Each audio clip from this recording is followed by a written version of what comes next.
Готови ли сте да научите 10 невероятни факта за Турция? Турция е дом на най-стария известен град в света – Чаталхююк. Също така, Турция е уникална страна, тъй като се намира на границата между Европа и Азия. Приблизително 97% от територията й се намира в Азия, Анадола, а останалите 3% в Европа, регионът Тракия.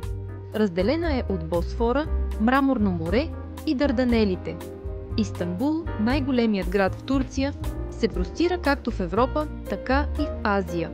Това го прави географски и културно изключително уникален град.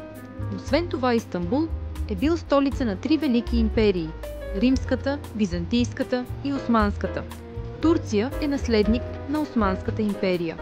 Османската империя е една от най-дълго просъществувалите и влиятелни империи в света. Империята е съществувала от края на 13 век до началото на 20 век и е обхващала територии в Европа, Азия и Африка. Турция е родината на лалетата, не Холандия. Също така, турският език използва латиница. Преди това е използвана османската арабска писменост, но Мустафа Кемал Ататюрк, основателят на съвременна Турция, въвежда латинската азбука с цел модернизация и по-лесна грамотност. Това е част от дълбоките реформи на Ататюрк. В Турция се намира най-големият пазар в света – Капала Чарши. Също така Турция е водещ производител на лешници и килими.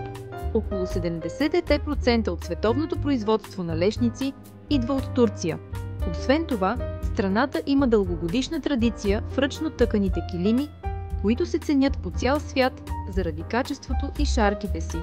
Кападокия, чудо на природата и историята, районът Кападокия е известен с уникалните си скални формации, подземни градове и древни църкви, издълбани в скалите.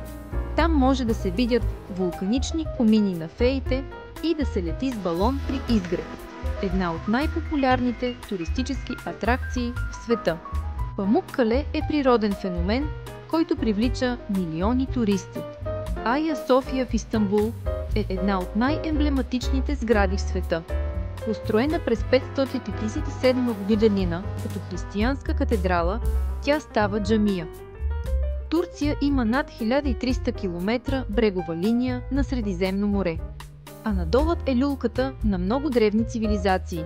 Турция е третият най-голям производител на маслини в света. Заради своето местоположение, Турция играе ключова роля в регионалната и международната политика. Тя е член на НАТО, но не е член на Европейския съюз. Често служи като мост между Запада и Изтока – политически, икономически и културно. Кой факт ви изненада най-много? Напишете долу в коментарите.